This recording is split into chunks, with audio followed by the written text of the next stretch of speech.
সকাল সকাল এখানে হচ্ছে আম নিয়ে নিয়েছি আমের আচারের জন্য আম তেল রেসিপি। তো ভাবলাম আপনাদের সঙ্গে শেয়ার করি। তো এখানে আম নিয়ে নিয়েছি, এগুলো হচ্ছে গাছের ঘায়ে ধাক্কা লেগে হচ্ছে এমন হয়ে গেছে। তো আমি এবার আমগুলো হচ্ছে পানির মধ্যে দিয়ে দেবো ভালো করে, যাতে ধুয়ে পরিষ্কার করে নেওয়ার জন্য। আমি হচ্ছে আমার খোসাটা ছাড়াবো না, খোসা সমেত রেসিপিটা তৈরি করব। সেজন্য আমগুলো একটু ভালো করে ধুয়ে নিতে হবে। আর আমি বোটাগুলো আগে থেকে ছাড়িয়ে ভিজিয়ে রেখেছিলাম কিছুক্ষণ, যাতে কষটা বেরিয়ে যায়। আর এখানে কেটে নিয়েছি, কেটেও কিছুক্ষণ ভিজিয়ে রেখেছিলাম, প্রায় 40 মিনিট মতো, যাতে আঠাগুলো বের হয়ে যায় আর কি। আর আমটা কিন্তু আমি একদম কাঁচা আম নিইনি,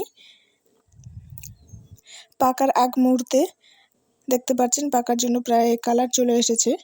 আর আমি হচ্ছে এখানে আমগুলো এখন তুলে নেব, নিয়ে পানি ঝারিয়ে নেব। আর এখানে আমগুলো হচ্ছে পানি ঝরানো হয়ে গেছে। যতক্ষণ পানি ঝরবে ততক্ষণ হচ্ছে রেখে দিতে হবে। আর এরপর আমি হচ্ছে এখানে ফুড কালার, হলুদ আর লবণ মিক্সড করে নিয়েছিলাম।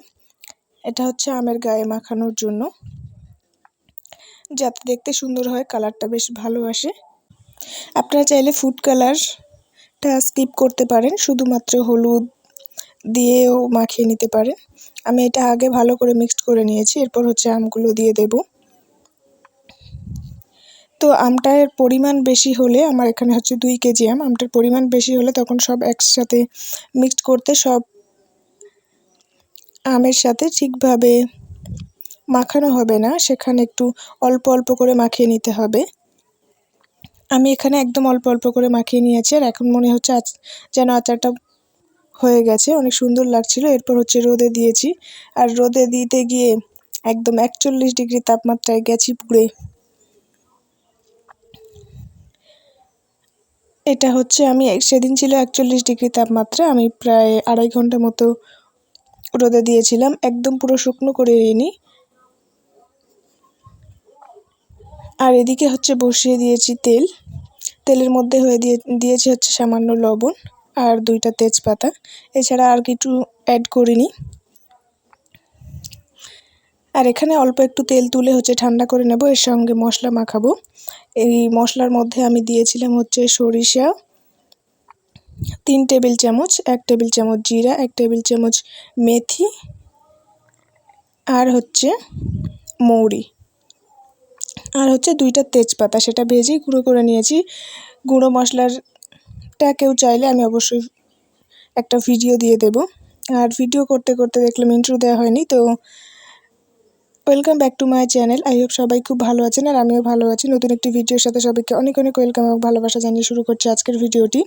এখানে আমি হচ্ছে মশলাটা তেলের সঙ্গে ভালো করে মাখিয়ে নিয়েছি। আর তেলটা অবশ্যই ঠান্ডা হতে হবে, একদম গরম হলে তখন অনেক সমস্যা হবে। তো আমি এখানে আমগুলো হচ্ছে তেলের মধ্যে দিয়ে দিয়েছি, দিয়ে ভালো করে মিক্সড করে নেব। একটা বড় পাত্রের মধ্যে নিয়ে নেবেন, যাতে সুবিধা হবে। তো ভিডিওটি কেমন লেগেছে তা অবশ্যই কমেন্ট করে জানাতে ভুলবেন না। যারা আমার চ্যানেলে নতুন, অবশ্যই চ্যানেলটি সাবস্ক্রাইব করে পাশের বেল আইকনটি প্রেস করে দিবেন, যাতে আমার ভিডিও ছাড়ার সঙ্গে সঙ্গে আপনাদের কাছে একটি নোটিফিকেশান চলে যায়। আর এখানে আমি হচ্ছে যে তেলটা অ্যাড করব, আমি এখানে 2 কেজি আমের জন্য টোটাল 1.5 কেজি তেল নিয়েছিলাম। তো তেলটা গরম ছিল, সেজন্য আমি ঠান্ডা করতে দিয়েছি। আর এখানে হচ্ছে দিয়েছি কাঁচা লঙ্কা, যারা ভাজা লঙ্কা দেবেন কিংবা শুকনো লঙ্কা, সেটা তেলের সঙ্গে ফুটিয়ে নেবেন লঙ্কাটা। আমি কাঁচা লঙ্কা দেবো, তাই হচ্ছে লঙ্কাগুলো ফোটাইনি। এই পরিমাণে আমি যখন কৌটার মধ্যে রাখবো, তখন হচ্ছে নিচে সামান্য একটু তেল দিয়ে তারপরে বেশ 4-5টা লঙ্কা দিয়ে তার উপর হচ্ছে আম দেব। এবার আম দেওয়ার পর হচ্ছে 2-3টা লঙ্কা দেব, এভাবে 2-3টা করে লঙ্কা দেব, আবার আম দেব। এই ধাপটা উঠতে উঠতে যখন একদম কৌটাটা ভর্তি হয়ে আসবে, কৌটার মুখের দিকে, তখন আমি একটু বেশি লঙ্কা দিয়েছি। আবার নিচে যেমন দিয়েছিলাম 4-5টা, উপরে দিয়েছি 4-5টা। আর তেলটাকেও একদম ভর্তি করে দেবেন না, অবশ্যই একটু কম করে দেবেন, যাতে কৌটাটা একটু খালি থাকে, নয়তো ওটা বেরিয়ে আসবে আর কি। একটু পরে। এই প্রবলেমটা আমার হয়েছিল, তাই শেয়ার করে দিলাম। আর এখানে আমি এখন তেলটা দিয়ে নিলাম। আমি একদম ভর্তি করে দিয়েছিলাম, সেজন্য প্রবলেমটা হয়েছিল। ভিডিওটি ভালো লাগলে অবশ্যই একটি লাইক, কমেন্ট, সম্ভব হলে শেয়ার করে দিবেন। আর কেমন হয়েছে তা কমেন্ট করে জানাতে একদমই ভুলবেন না। এটা আমার বেশি ছিল, একটা কৌটাতে রেখে আমি 2টো কৌটাতে রেখেছি, তাও অনেক চেপে চেপে রাখতে হয়েছিল। আর এখানে ফাইনাল লুক। দেখা হবে নেক্সট ভিডিওতে। সবাই ভালো থাকবেন।